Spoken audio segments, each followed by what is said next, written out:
Hello students, in this video we'll discuss chapter number 7 Asia, Climate, Natural Vegetation and Wildlife। बेटा इस video में हम लोग discuss करेंगे कि एशिया जो कॉन्टिनेंट है वहाँ पर क्लाइमेट कैसा है, नेचुरल वेजिटेशन मतलब प्लांट लाइफ कैसी है, ट्रीज कौन से अवेलेबल होते हैं, साथ ही साथ वाइल्ड लाइफ को भी डिस्कस करेंगे मतलब कौन से एनिमल यहाँ पर अवेलेबल होते हैं। ठीक है, आउटलाइन देखते हैं पहले हम चैप्टर की। पहले तो इंट्रोडक्शन हम लोग पढ़ेंगे। इंट्रोडक्शन के बाद हम देखेंगे वो कौन से फैक्टर हैं जो एशिया के क्लाइमेट को अफेक्ट करते हैं। फिर पूरा साल यहाँ पर क्लाइमेटिक कंडीशन कैसी होती हैं, एनुअल डिस्ट्रीब्यूशन कैसा है यहाँ रेनफॉल का।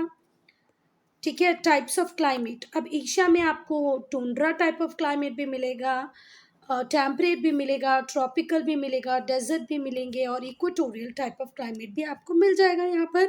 क्योंकि एशिया का जो लॉन्गिट्यूडनल एक्सटेंट है, लैटिट्यूडनल एक्सटेंट है, वो इतना ज़्यादा है कि आपको हर टाइप का क्लाइमेट यहाँ पर मिल जाएगा। देखो लॉन्गिट्यूडनल एक्सटेंट से टेम्परेचर का या वेदर का कोई लेना देना नहीं होता, पर लैटिट्यूडनल एक्सटेंट आपको अलग अलग हीट जोन्स में पहुंचा देती है। तो एशिया का एक्सपांशन इतना ज़्यादा है ना कि आपको इक्वेटोरियल फॉरेस्ट रीजन भी यहाँ मिलेगा, टेम्परेट रीजन भी यहाँ मिलेगा और फ्रिजिड रीजन भी यहाँ पर मिलेगा। Asia natural vegetation and wildlife लाइफ को डिस्कस करेंगे, tundra, taiga, tropical deciduous and thorny. Introduction, Asia एक बहुत ही बड़ा कॉन्टिनेंट है। आर्कटिक सर्कल से सदर्न हेमिस्फीयर तक फैला हुआ है। थ्रू ऑल क्लाइमेटिक जोन, सारे क्लाइमेटिक जोन इसमें आ जाते हैं। जो क्लाइमेट है एशिया का उससे बहुत सारे फैक्टर्स इन्फ्लुएंस करते हैं। पहले तो एक्सपांस देख लें, सपोज करो ये अर्थ है, यहाँ पर ये है आर्कटिक सर्कल, तो इस आर्कटिक सर्कल से लेके साउथ में यहाँ तक इतना बड़ा एक्सपांस है एशिया का। अब इतना बड़ा एक्सपांस होने के कारण इसको यहाँ से यहाँ तक तो क्या मिल जाता है, इक्वेटोरियल क्लाइमेट। ठीक हुई बात, यहाँ से यहाँ तक इसको मिल जाता है टेम्परेट क्लाइमेट। और आर्कटिक के ऊपर वाला जो पार्ट है, या आर्कटिक के जो पार्ट है, यहाँ पर इसको थोड़ा सा फ्रिजिड एरिया भी मिल जाता है। यहाँ पर बेटा लिखा जरूर है आर्कटिक सर्कल, पर अगर मैं एशिया के एक्सपांस की बात करूँ तो वो 80 डिग्री से स्टार्ट मतलब 80 डिग्री तक पहुँचता है, जबकि हमारा जो आर्कटिक सर्कल है वो तो 66.5 डिग्री से ही स्टार्ट होता है। मतलब आर्कटिक सर्कल के ऊपर भी एशिया है, इस बात का ध्यान रखना। ठीक है, आर्कटिक सर्कल के ऊपर भी एशिया है, तभी तो यहाँ पर फ्रिजिड जोन के कैरेक्टरिस्टिक्स भी आपको देखने को मिलते हैं, टेम्परेट के भी और इक्वेटोरियल एरिया के भी। कोई बात, तो आर्कटिक सर्कल से के भी ऊपर से एशिया स्टार्ट हो जाता है और सदर्न हेमिस्फीयर की 10 डिग्री पे ये ख़त्म होता है। चलो, अब कौन कौन से फैक्टर हैं जो यहाँ के एशिया के क्लाइमेट को अफेक्ट करते हैं। पहला तो लैटिट्यूड, तो बेटा लैटिट्यूडनल एक्सटेंट तो अभी हम पढ़ेंगे। 10 डिग्री साउथ से 80 डिग्री नॉर्थ तक है, बहुत बड़े एरिया को कवर करता है। Distance from the sea, monsoon winds, distance from the sea, latitude, direction of the mountain ranges, कौन सी माउंटेन रेंज किस डायरेक्शन में है, उससे भी क्लाइमेट बहुत ज़्यादा अफेक्ट करता है। ओशन करंट, तो कितने फैक्टर हो गए, 3 और 2 5, ये 5 आपको लर्न होनी चाहिए कि how many factors affect the climate of Asia, तो फटाफट याद आना चाहिए। Latitude, distance from the sea, monsoon winds, direction of the mountain range and ocean currents. पहले हम लैटिट्यूड को डिस्कस करेंगे। तो अगर हम एशिया के लैटिट्यूडनल एक्सटेंट की बात करें तो ये बहुत ही वास्ट एक्सटेंट है। 10 डिग्री साउथ से चालू होकर 80 डिग्री नॉर्थ पे ख़त्म होता है। देखो आर्कटिक सर्कल तो 66.5 पर है बेटा, पर ये तो उससे भी ऊपर 80 डिग्री नॉर्थ तक जा रहा है। और इतनी ज़्यादा लैटिट्यूडनल एक्सटेंट होने की वजह से ये एक्सपीरियंस करता है all type of climate ranging from hot and wet equatorial region. तो अगर मैं बात करूं कि इस लैटिट्यूडनल एक्सटेंट की वजह से होता क्या है बेटा, ये hot and wet equatorial type of climate भी फेस करता है साउथ में। ठीक है, ये यहाँ पर इसको मिलेगा equatorial type of climate south में, और नॉर्थ में यहीं पर इसे मिलेगा टुंड्रा टाइप। यहाँ पर टुंड्रा टाइप मतलब फ्रिजिड जोन, और यहाँ पर equatorial type, equatorial forest region इसको यहाँ मिलेगा। ठीक है बात, तो साउथ में hot and wet equatorial type of climate मिलेगा और नॉर्थ में टुंड्रा टाइप ऑफ क्लाइमेट इसको मिल जाएगा। It experiences temperate and tropical climate in central Asia, south Asia में आपको टेम्परेट एंड ट्रॉपिकल क्लाइमेट भी मिल जाएगा। मतलब इसमें आपको हॉट एंड वेट रीजन के कैरेक्टरिस्टिक्स, वैसा क्लाइमेट भी देखने को मिल रहा है, बहुत ही ठंडा क्लाइमेट भी देखने को मिलता है और मॉडरेट क्लाइमेट भी देखने को मिलता है। ना ही तो वहाँ बहुत ज़्यादा गर्मी होती है, ना ही तो बहुत ज़्यादा ठंडी होती है। ठीक, कोई बात। तो सारे ही क्लाइमेटिक फीचर आपको देखने को मिलते हैं एशिया में, क्योंकि इसका लैटिट्यूडनल एक्सपांस ही बहुत ज़्यादा है। नाउ डिस्टेंस फ्रॉम द सी, तो वो प्लेसेस जो सी के पास होंगी वहाँ पर क्लाइमेट होगा मॉडरेट। मॉडरेट का मतलब होता है neither too hot not too cold. देखो, जब आप सी के पास होते हो, ठीक है, तो इन एरियाज़ का जो क्लाइमेट होता है बेटा वो मॉडरेट होता है। ना ही तो बहुत ज़्यादा गर्म होता है गर्मियों में, और ना ही बहुत ज़्यादा ठंडा होता है ठंडियों में। ऐसा क्यों होता है? Because of land breeze and sea bridge. Land breeze और सी ब्रीज यहाँ के टेम्परेचर को मॉडरेट बना के रखती हैं। ठीक है, पर वो ही अगर आप सी से बहुत ज़्यादा दूर हैं, इंटीरियर एरियाज़ में है, मतलब अगर मैं बात करूँ अपने इंडिया में, अगर आप इस एरिया में रह रहे हैं या इस एरिया में रह रहे हैं, तो क्लाइमेट बहुत ज़्यादा एक्सट्रीम हो जाएगा। गर्मियों में बहुत ज़्यादा गर्मी होगी, ठंडियों में बहुत ज़्यादा ठंडी होगी। तो सी के पास रहने का फ़ायदा है कि आपको मॉडरेट क्लाइमेट मिलेगा, neither too hot not too cold, because of land breeze and sea breeze. पर जितना आप सी से दूर रहोगे वैसा आपको गर्मियों में बहुत ज़्यादा गर्मी, ठंडियों में बहुत ज़्यादा ठंडी। अब बेटा, एशिया का एरिया इतना बड़ा है, इतने वास्ट एरिया को ये कवर करता है कि यहाँ पे एक्सट्रीम्स ऑफ क्लाइमेट देखने को मिलते हैं। In the central part example, Verkhoyansk में -50 डिग्री सेंटीग्रेड टेम्परेचर भी मिलता है। कहाँ पर? विंटर्स में। वहीं जकोबाबाद पाकिस्तान में प्लस मतलब 50 डिग्री सेंटीग्रेड टेम्परेचर मिलता है ड्यूरिंग समर में। जरा ध्यान रखो, -50 टेम्परेचर भी यहीं पर मिल रहा है, +50 डिग्री सेंटीग्रेड टेम्परेचर भी यहीं पर मिल रहा है। एशिया का एक्सपांस इतना बड़ा है बच्चा, इस वजह से आपको वर्खोयांस्क में -50 डिग्री से टेम्परेचर जहाँ देखने को मिलेगा विंटर्स में, वहीं समर में पाकिस्तान के जकोबाबाद में 50 डिग्री सेंटीग्रेड तक टेम्परेचर जाता है। मॉनसून विंड्स की अगर हम बात करें, मॉनसून विंड्स मॉनसून विंड्स मतलब वो हवाएं जो बारिश लेके आती हैं। समर में क्या होता है बेटा, जो एशिया का जो मेन लैंड होता है बहुत ज़्यादा हीटअप हो जाता है, गर्म हो जाता है, टेम्परेचर यहाँ पर बहुत ज़्यादा डेवलप हो जाता है। और बेटा, जहाँ पर टेम्परेचर ज़्यादा होगा, जहाँ पर गर्मी ज़्यादा होगी, वहाँ पर हवाएं गर्म हो जाएंगी, और जो गर्म हवाएं होती हैं वो हल्की हो जाती हैं, तो वो ऊपर की तरफ जाने लगती हैं। अब जब हवाएं गर्म होके हल्की होके ऊपर जाएंगी, तो यहाँ पर क्या क्रिएट हो जाएगा? Low pressure. क्या क्रिएट हो जाएगा? Low pressure. तो जो साउथ वेस्ट मानसून विंड्स होती हैं, ये on shore from sea to land, sea से लैंड की तरफ आ रही हैं। ब्लो ऑन शोर, ऑन शोर मतलब सी टू लैंड। ठीक हुई बात। फिर से सुनो, गर्मी के मौसम में क्या होता है, बहुत ज़्यादा गर्मी होने लगती है, लैंड जो होती है वो हीटअप हो जाती है, जिसकी वजह से जो सराउंडिंग एयर है वो भी हीटअप हो जाएगी। जब हीटअप हो जाएगी तो वो लाइट एंड वेट हो जाएगी और वो ऊपर की तरफ जाने लग जाएगी, तो वहाँ पर लो प्रेशर क्रिएट हो जाएगा। लो प्रेशर क्यों क्रिएट हो जाएगा? क्योंकि वहाँ पर हवा है ही नहीं, वहाँ की हवाएं तो ऊपर चली गई हैं, है ना। तो यहाँ से साउथ वेस्ट मानसून विंड्स आएंगी, वो कैसे चलती हैं? सी से लैंड की तरफ चलती हैं। जब ये सी से लैंड की तरफ चलती हैं बेटा, ये हवाएं तो सी से लेके आती हैं बहुत सारा मॉइस्चर, कहाँ कहाँ से? अरेबियन सी से। और फिर हैवी रेनफॉल देती हैं west coast of India. India के वेस्ट कोस्ट को ये जो विंड्स हैं जो सी टू लैंड चल रही हैं, अरेबियन सी से बहुत सारा पानी लेके आती हैं in the form of moisture, और किसको दे देती हैं? इंडिया को दे देती हैं। ड्यूरिंग विंटर्स, ठंडियों में ये जो विंड होती हैं ये ऑफशोर ब्लो करती हैं। Dry north east monsoon events इन्हें बोले जाते हैं। ये कोई रेनफॉल नहीं लाती, पर बेटा हमारे इंडिया का एक स्टेट है तमिलनाडु, जहाँ पर विंटर में रेनफॉल होती है। कब रेनफॉल होती है? विंटर में रेनफॉल होती है। Now, direction of mountain ranges. जो ईस्ट वेस्ट ट्रेंड है हिमालयन का साउथ एशिया में, ये कोल्ड विंड्स को रोक देता है, जो सेंट्रल एशिया से इंडिया में या साउथ एशिया में आने वाली थी उनको बिल्कुल रोक देता है। ठीक है, इस सब कॉन्टिनेंट में ठंडी हवाएं आ ही नहीं पाती हैं, किसकी वजह से? हिमालय की वजह से। तो एक काम तो हिमालय ने हमारे लिए ये किया कि भाई उसने ठंडी हवाओं को इंडिया में मतलब एशिया में आने नहीं, मतलब हमारे वाले पार्ट के एशिया में आने नहीं दिया, ठीक है, साउथ एशिया में आने नहीं दिया, ठीक, कोई बात। चलो, तो जैसे ये हिमालय थे, हिमालय से ये जो साइबेरियन एरिया से जो कोल्ड विंड्स इंडिया में एंटर कर सकती थी, अब इंडिया में एंटर नहीं करेगी क्योंकि बैरियर बन के कौन खड़े हैं, हिमालयन माउंटेन, ठीक, कोई बात। साथ ही साथ जो मॉइस्चर कैरी करके आने वाली एयर थी, उसको भी इन्होंने यहीं रोक दिया। यहाँ से जो ये हवाएं यहाँ की तरफ चल रही थी, इनको बोला यहीं रुक जाओ और यहीं पर बारिश करो, ठीक, कोई बात। तो दो एडवांटेज है हिमालय के, हिमालय बैरियर की तरह खड़ा हुआ है, जो अरेबियन सी से जो हवाएं क्रॉस करके कहाँ निकल सकती थी, ऊपर की तरफ, मतलब ईस्ट एशिया में, सॉरी, नॉर्थ एशिया में जा सकती थी, उनको हिमालय ने रोक दिया क्योंकि हिमालयन माउंटेन्स बहुत हाइटेड माउंटेन्स हैं।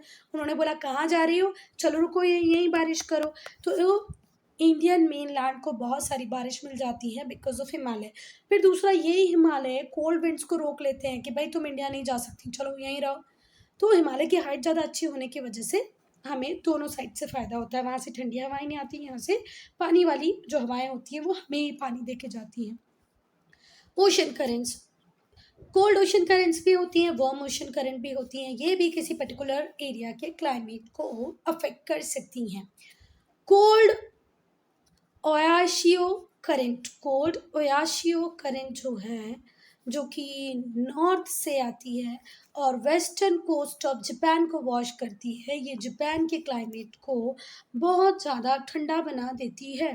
ओयाशियो जो करंट है, ये कैसी करंट है, कोल्ड करंट है, ये कहाँ से आती है, नॉर्थ से आ रही होती है, कहाँ पर पहुँचती है, west coast of Japan, Japan के वेस्ट कोस्ट पे पहुँचती है। और जब ये जापान के वेस्ट कोस्ट पे पहुँचती है ना बेटा, तो जापान को बहुत ही ज़्यादा ठंडा बना देती हैं क्योंकि ये कोल्ड ओशन करेंट्स होती हैं। Where is the east coast of Japan is washed by warm Kuroshio current, जो कि वहाँ के क्लाइमेट को माइल्ड बना देती है, विंटर को थोड़ा सा माइल्ड बना देती है।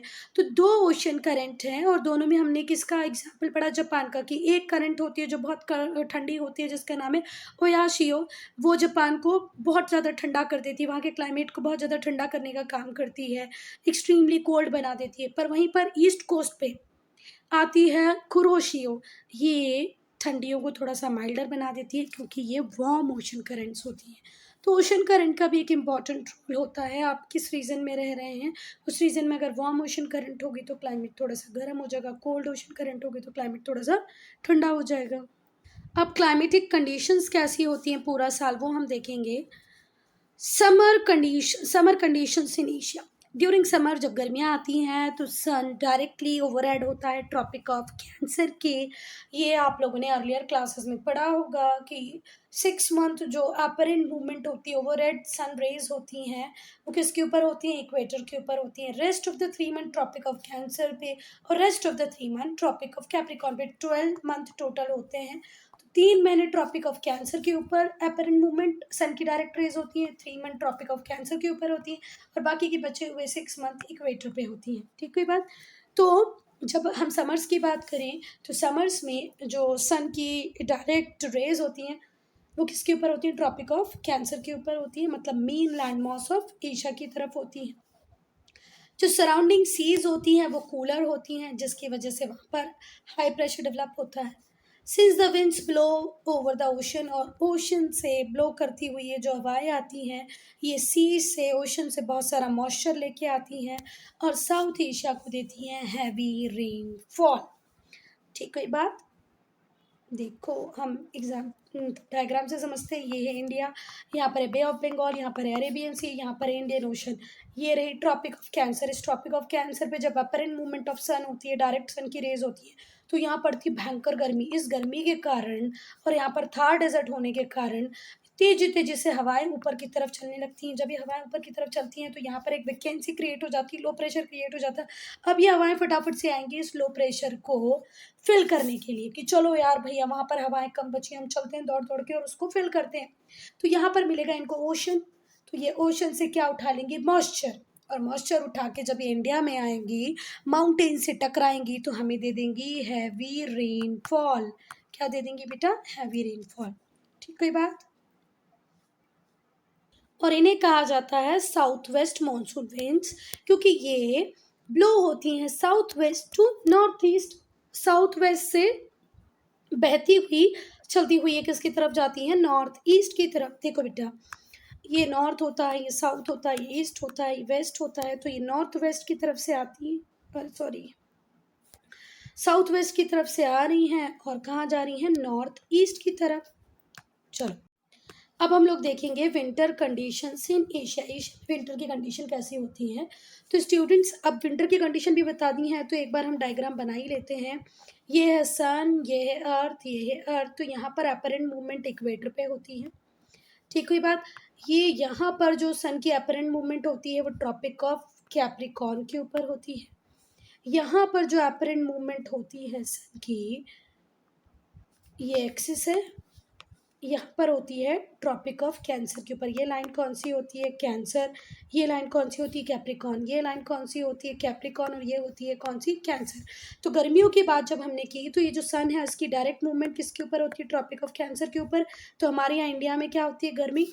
यहाँ पर ट्रॉपिक ऑफ कैप्रिकॉर्न पे जब सन की अपरेंट मूवमेंट होगी, तब हमारे इंडिया में क्या होगी, विंटर्स। आए बात समझ में। चलो, तो ड्यूरिंग विंटर्स जो सन की डायरेक्ट रेज होती हैं वो किसके ऊपर होती हैं, ट्रॉपिक ऑफ कैप्रिकॉर्न के ऊपर होती हैं। जो सेंट्रल एशिया होता है वो बहुत ही एक्सट्रीमली कोल्ड हो जाता है और यहाँ पर बहुत ज़्यादा हाई प्रेशर डेवलप होने लगता है। हवाएं बहुत ज़्यादा ठंडी होती हैं, ठंडी होकर वो ज़मीन के ऊपर ही रहती हैं। हाई प्रेशर क्रिएट होता है अर्थ के ऊपर। जो सराउंडिंग ओशन है वो रिलेटिवली वार्म है, वहाँ पर लो प्रेशर है, तो जो विंड है वो स्टार्ट होके कहाँ की तरफ ब्लो करना चालू कर देती हैं, हाई प्रेशर की तरफ। ये जो विंड्स होती हैं ये ड्राई होती हैं और ये रेनफॉल नहीं लेके आती। ये जो कोल्ड विंड्स होती हैं ये साउथवर्ड मूव करेंगी and checked by Himalayas in the south Asia. अगर हम विंटर्स की बात करें तो जो नॉर्थ ईस्ट मानसून विंड होती हैं, जो नॉर्थ ईस्ट से साउथ वेस्ट की तरफ जाती हैं, ये थोड़ा सा मॉइस्चर बे ऑफ बंगाल से ले लेती हैं और इंडिया के ईस्टर्न कोस्ट पे ये रेनफॉल देती हैं। मैंने पहले भी बताया था कहाँ पर देती हैं, तमिलनाडु में। देखो इंडिया का मैप थोड़ा सा ऐसा है, तो इस तरीके का है। तो ये हवाएं यहाँ से चलते चलते यहाँ से मॉइस्चर ले लेती हैं। अब ये कहाँ से चल रही हैं, नॉर्थ ईस्ट से। ये इंडिया का ईस्ट है, ये इंडिया का नॉर्थ है, ये इंडिया का साउथ है और ये वेस्ट है। तो ये नॉर्थ से ईस्ट से चलती हुई ये कहाँ जा रही हैं, साउथ वेस्ट की तरफ जा रही हैं। तो जब ये नॉर्थ ईस्ट से साउथ वेस्ट की तरफ जाती हैं तो इस वाले पार्ट से थोड़ा सा मॉइस्चर लेके तमिलनाडु को क्या दे देती हैं, बारिश।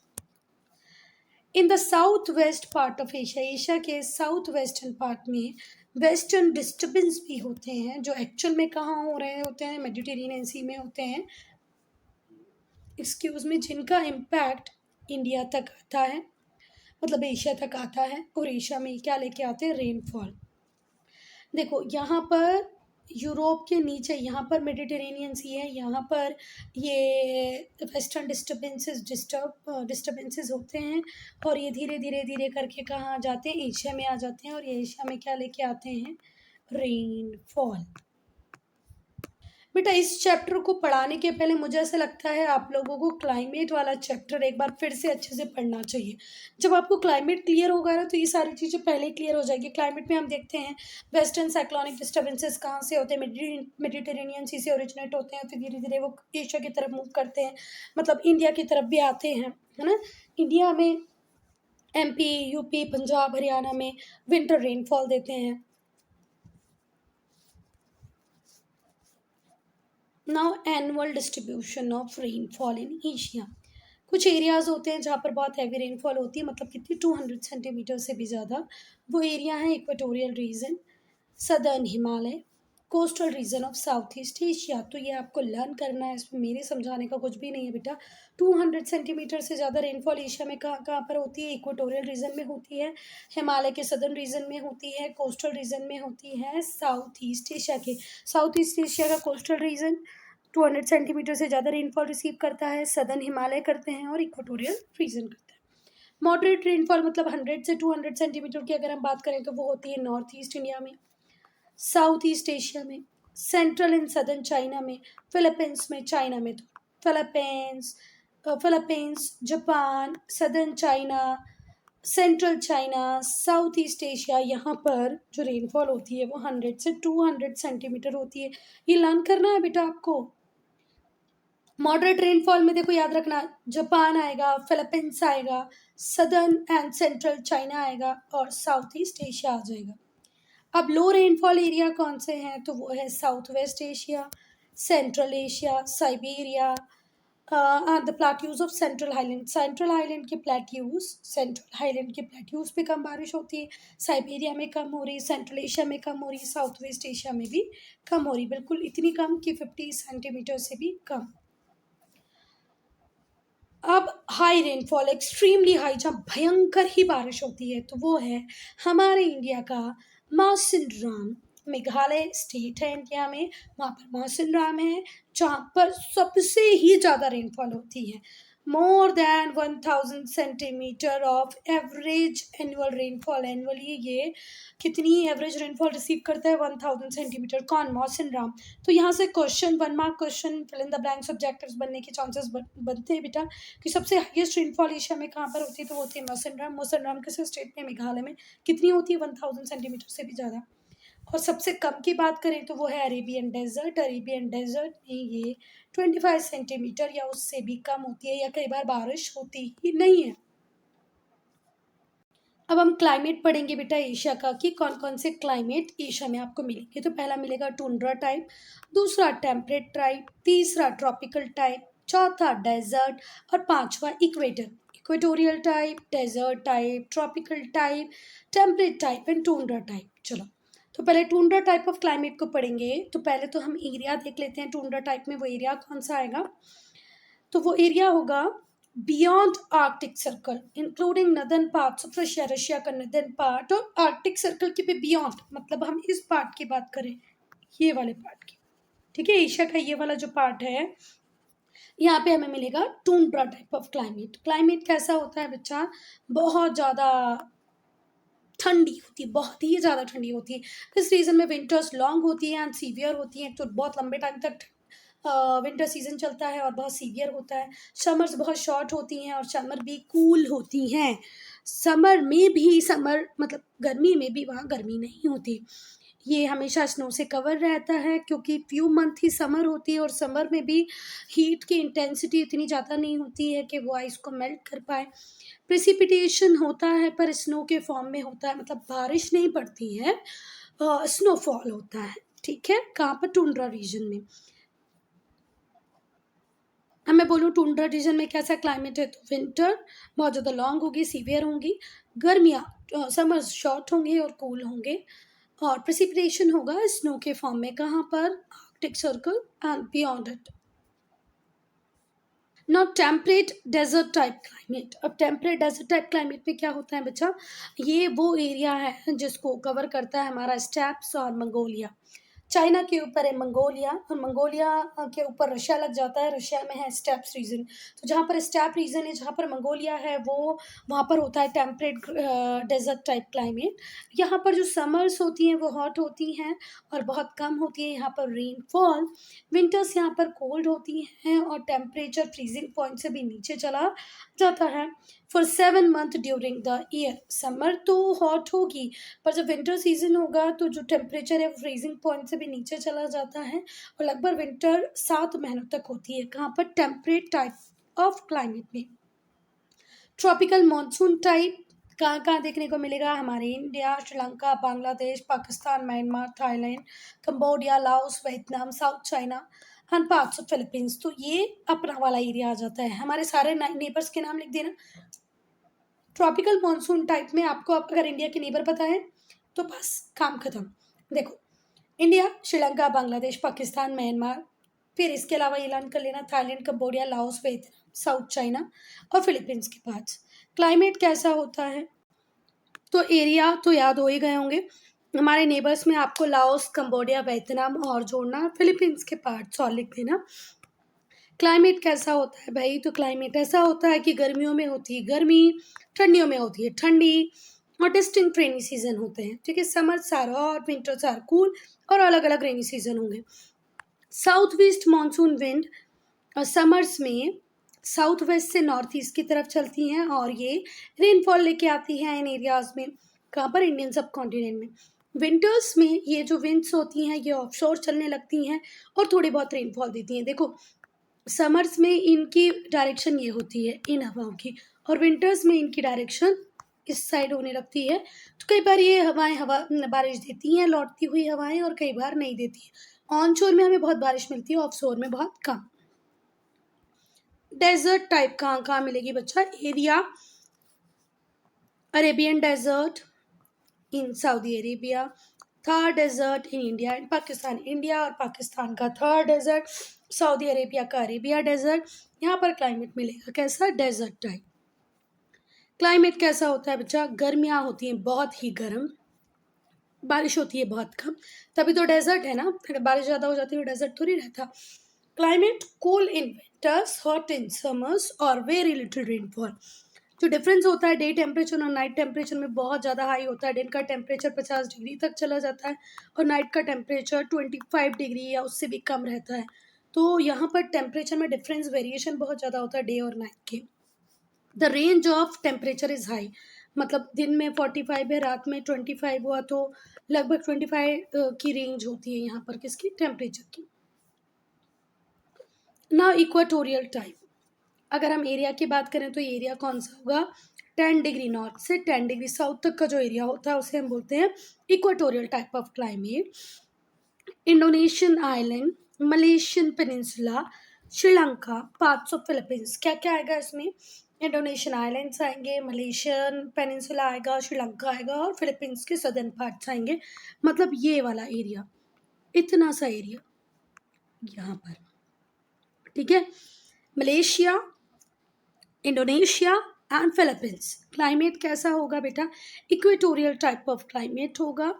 हॉट एंड वेट, दिन में बहुत ज़्यादा गर्मी होगी और शाम के 4 बजे रोज बारिश होगी with thunder and lightning. Equatorial type of climate कैसा होता है? बहुत गर्म, और इतनी ज़्यादा गर्मी होती है वहाँ पर पानी भी प्रेजेंट होता है, इस वजह से रोज 4 बजे बारिश होती है थ्रू आउट द ईयर। जो रेनफॉल होता है वो कन्वेक्शनल टाइप रेनफॉल होता है। कन्वेक्शनल का मतलब क्या होगा? देखो ये इक्वेटर है, अगर यहाँ पर अपरेंट मूवमेंट है सन की तो हवाएं यहाँ से भी आएंगी हाई प्रेशर से लो प्रेशर की तरफ। यहाँ पर भी हाई प्रेशर होगा, यहाँ से लो प्रेशर की तरफ हवाएं आएंगी। जब ये आपस में टकराएंगी बेटा तो ये ऊपर की तरफ मूव कर जाएंगी, अपवर्ड मूव कर जाएंगी, और जैसे ही अपवर्ड मूव करती हैं तो कन्वेक्शन की वजह से यहाँ पर होती है रेनफॉल। ये ऊपर जाती हैं, ठंडी होती है, वापस आती हैं और यहाँ पर रेनफॉल दे देती हैं। There is no other season, कोई और सीजन नहीं होता, सिर्फ हॉट एंड वेट। पूरा साल भर गर्मी पड़ेगी, पूरा साल भर बारिश होगी, ठीक है बात। जो रेंज होती है टेम्परेचर की वो बहुत कम होती है, ठीक है, क्योंकि टेम्परेचर में वेरिएशन नहीं होते ज़्यादा। डे टेम्परेचर नाइट टेम्परेचर बहुत ज़्यादा कम ज़्यादा नहीं होते हैं, तो मतलब रेंज नहीं है टेम्परेचर की। टेम्परेचर की रेंज होती है बहुत कम होती है। The temperature difference between the highest temperature and lowest temperature is very low. Highest temperature बहुत ज़्यादा हाई नहीं हो पाता, लोएस्ट टेम्परेचर बहुत ज़्यादा लो नहीं हो पाता, ह्यूमिडिटी बहुत ज़्यादा होती है। अब हम देखेंगे एशिया में नेचुरल वेजिटेशन और वाइल्ड लाइफ कौन कौन से अवेलेबल है। तो पहले टुंड्रा वेजिटेशन की बात करेंगे। तो टुंड्रा वेजिटेशन कहाँ पर होगा बच्चा? नदर्न रशिया में, बॉर्डरिंग द आर्कटिक ओशन। जो वेजिटेशन होता है यहाँ पर मॉसेस होते हैं, लिचन्स होते हैं। ये एरिया हमेशा स्नो से कवर्ड होता है। तो बेटा पेड़ हम मिट्टी के ऊपर लगा सकते हैं, स्नो के ऊपर नहीं लगा सकते, तो बहुत ज़्यादा ट्रीज वगैरह यहाँ आपको नहीं मिलेंगे। 3-4 मंथ ही आपको मॉसेस और लिचन्स यहाँ पर देखने को मिलेंगे। वाइल्ड लाइफ की अगर हम बात करें तो यहाँ पर आपको मिलेंगे polar bear, polar dogs, seal, walrus, penguins, reindeers. Penguins penguins तो बेटा पेंगुइन्स तो नहीं होती हैं, ठीक है। जिस रीजन की अभी हम बात कर रहे हैं आर्कटिक रीजन की, इस आर्कटिक रीजन में पेंगुइन्स नहीं होती हैं। एक साइंटिस्ट थे, नहीं, एक पोलर नॉर्वेगियन एक्सपीडिशन करने वाले एक साइंटिस्ट थे या घूमने वाले व्यक्ति थे। उन्होंने कोशिश भी की कि पेंगुइन्स को रखा जाए वहाँ पर, कहाँ पर? आर्कटिक रीजन में। लार्स नाम था उनका, पर पेंगुइन्स वहाँ सर्वाइव नहीं कर पाए बेटा। उन्होंने यहाँ से सदर्न रीजन से, मतलब एंटार्क्टिक रीजन से पेंगुइन्स को आर्कटिक रीजन में रखा भी, पर पेंगुइन्स सर्वाइव नहीं कर पाए। हो सकता है एक बार गूगल पे और सर्च करना आप लोग, पर मुझे डाउट ही है, पेंगुइन्स नहीं मिलती हैं। हाँ, पोलार बियर मिलेंगे, पोलार डॉग्स होंगे, स्नो लेपर्ड होगा। ये वेजिटेशन इन टुंड्रा लिचन्स हैं ये किंग पैंगुइन इन टुंड्रा। बेटा कुछ टाइम के लिए इनको लेके गए थे पर ये वहाँ सर्वाइव नहीं कर पाई। इनका ओरिजिनल हैबिटेट एंटार्क्टिका ही है। थोड़े टाइम के लिए गई थी पर वहाँ रह नहीं पाई। चलो ठीक है, देखते हैं। टैगा फॉरेस्ट मिलेगा ब्रॉड बेल्ट में, सेंट्रल पार्ट ऑफ साइबेरिया में, जो कि लोकेटेड है साउथ ऑफ टुंड्रा। टुंड्रा ये रहा, तो टुंड्रा के साउथ में मिलेगा हमें टैगा रीजन। यहाँ पर pine, fir, cedar, spruce type के ट्रीज मिलेंगे। ये जो ट्रीज होते हैं बहुत ही यूजफुल होते हैं। ये हमें वुड पल्प देते हैं एज रॉ मटेरियल, पेपर बनाने के लिए, रेयन इंडस्ट्री के लिए, और ये हमें टिम्बर भी देते हैं। तो टैगा रीजन टुंड्रा रीजन के साउथ में है। यहाँ पर मेन ट्रीज मिलेंगे पाइन, फेयर, सिदार, स्प्रूस, और ये हमें रॉ मटेरियल, पेपर बनाने के लिए रॉ मटेरियल देते हैं, मतलब वुड पल्प देते हैं, और हमें टिम्बर भी देते हैं। वाइल्ड लाइफ यहाँ पर कैसी है बच्चा? यहाँ पर फर बियरिंग एनिमल्स होते हैं, जैसे tiger, mink, silver fox, lynx and sable. ये हैं बेटा मिंक एंड सेबल, देखो कितने सुंदर दिख रहे हैं। हाय हाय, मिंक एंड सेबल। चलो भाई, पीडीएफ ठीक से बनाया करो यार। चलो सी, ट्रॉपिकल डेसिडियस फॉरेस्ट, इस टाइप का जो फॉरेस्ट होता है वो साउथ, साउथ ईस्ट और ईस्ट एशिया में मिलेगा। कहाँ मिलेगा? साउथ में, south Asia, south east Asia और ईस्ट एशिया में मिलेगा। ठीक है, ये सैंडलवुड फ्लावर है और ये सैंडलवुड है। चंदन की लकड़ी आप लोगों ने पूजा वगैरह में देखी होगी, और ये फ्लावर्स हैं सैंडलवुड के। ये जो एरिया होता है यहाँ 100 से 150 सेंटीमीटर की रेनफॉल होती है। ब्रॉड लीव्स डेसिडियस फॉरेस्ट होता है। स्पीसीज हैं जैसे कि टीक, साल, सैंडलवुड, पीपल, नीम, बैम्बू यहाँ मिलेंगे। तो इस रीजन में आपको कौन कौन से ट्रीज मिल जाएंगे बच्चा? टीक, साल, sandalwood, people, Neem, bamboo. They shade there leaves in dry winter season, और ये सब अपनी पत्तियों को झड़ा देते हैं। कब? ड्राई विंटर सीजन में। विंटर सीजन में ये सारे ट्रीज अपनी लीव को शेड कर देते हैं। याद रखना कौन कौन से ट्रीज मिलेंगे यहाँ पे? टीक, साल, सैंडलवुड, पीपल, नीम, बैम्बू। वाइल्ड लाइफ में क्या क्या मिलेगा हमें? Elephant, tiger, lion, monkey, leopard, rhinoceros, snakes and king cobra. अब थॉर्नी वेजिटेशन की अगर हम बात करें तो hot and dry climatic condition होती है। रेनफॉल बहुत कम होती है। अब रेनफॉल कम होगी इस सीजन में तो बड़े बड़े ट्रीज तो बहुत कम होंगे बच्चा। तो जो डेजर्ट वेजिटेशन होता है उसको कैरेक्टराइज करते हैं हम किससे? कैक्टस से। मतलब प्लांट जो होंगे उनमें थॉर्नी बुशेस होंगी या शब्स होंगे। ठीक है बात। Hot and dry climatic condition होती है, रेनफॉल होती है बहुत कम। जो डेजर्ट वेजिटेशन है उसमें कैक्टस मिलेगा, कैक्टस की तरह प्लांट मिलेंगे जैसे थॉर्नी बुशेस और सर्ब्स। जो लीव्स होती हैं प्लांट की उसमें स्पाइंस होते हैं। स्पाइंस मतलब कांटे होते हैं जिससे वाटर को कंजर्व किया जा सके। जो प्लांट्स होते हैं उनकी लॉन्ग एंड वाइड रूट्स होती हैं जो रेन वाटर को अब्सॉर्ब कर लेती हैं before it gets soaked away by underground. तो भाई इस तरीके से पत्तियां भगवान ने बनाई हैं कि ये रेन वाटर को तुरंत ही अब्सॉर्ब कर लेती हैं, वो अंडरग्राउंड जाए उसके पहले ही। वाइल्ड लाइफ की अगर हम बात करें तो यहाँ पर वही एनिमल सर्वाइव कर पाएंगे बच्चा जो बिना पानी के रह सकें एक लंबे टाइम तक। इसमें कैमल एक मोस्ट इम्पॉर्टेंट और यूजफुल है डेजर्ट के लिए।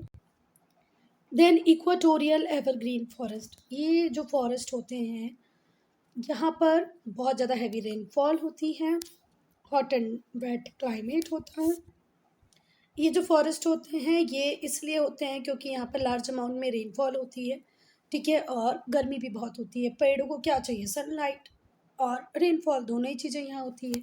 Hence evergreen rain forest are found in Malaysia, Indonesia and parts of Philippines. Philippines में, मलेशिया में, इंडोनेशिया में यहाँ पे हमें इक्वेटोरियल एवरग्रीन फॉरेस्ट मिलेंगे जो एक साथ अपनी लीव्स को शेड नहीं करते, वन बाय वन करते हैं, जिससे कि हमें ये पूरा के पूरा फॉरेस्ट हमेशा ग्रीन दिखता है।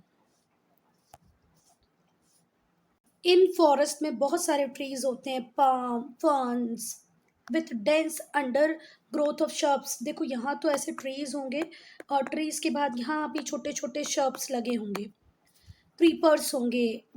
ठीक है, क्रीपर्स मतलब वो ज़मीन पे फैलने वाली जो बेल होती है उसे हम क्रीपर्स कहते हैं। क्रीपर्स होगी, छोटे छोटे शर्ब्स होंगे और फिर बड़े बड़े ट्रीज भी होंगे। ठीक है बात। रोजवुड, इबॉनी, महोगैनी, रबर, क्या क्या मिलेगा आपको इक्वेटोरियल एवरग्रीन फॉरेस्ट में? Mahogany, rubber, rosewood, ebony, epiphytes like tree species. Example epiphytes, the tree species found are, क्या क्या मिलेगा यहाँ पे? एफिफाइट्स ट्री स्पीशीज में यहाँ पर आपको मिलेंगे रोजबर्ड, इबॉनी, महोगैनी, रबर। ये जो ट्रीज होते हैं ये अपनी लीव्स को सेम टाइम पे शेड नहीं करते हैं, इसीलिए हमेशा एवरग्रीन दिखते हैं। जब रोजवुड ने की तो इबॉनी के पास लीव्स थी तो ग्रीन दिख रहा था फॉरेस्ट, जब रबर ने की तो महोगैनी के पास फ्री लीव्स थी, और इस तरीके से ये फॉरेस्ट हमेशा ग्रीन दिखाई देता है। इतने डेंस फॉरेस्ट होते हैं कि यहाँ एनिमल्स की कोई कमी नहीं होती है। जो एनिमल्स मिलते हैं यहाँ पर वो होते हैं monkey, sloth, tree lizards, app, elephant, tree frogs, snacks, ये सारी चीज़ें यहाँ मिलती है। ये है स्लोथ, देखो कितनी प्यारी है, कुची मुची। चलो, so student, I'm ending this video here only. If you have any doubt, any problem, to write in comment section.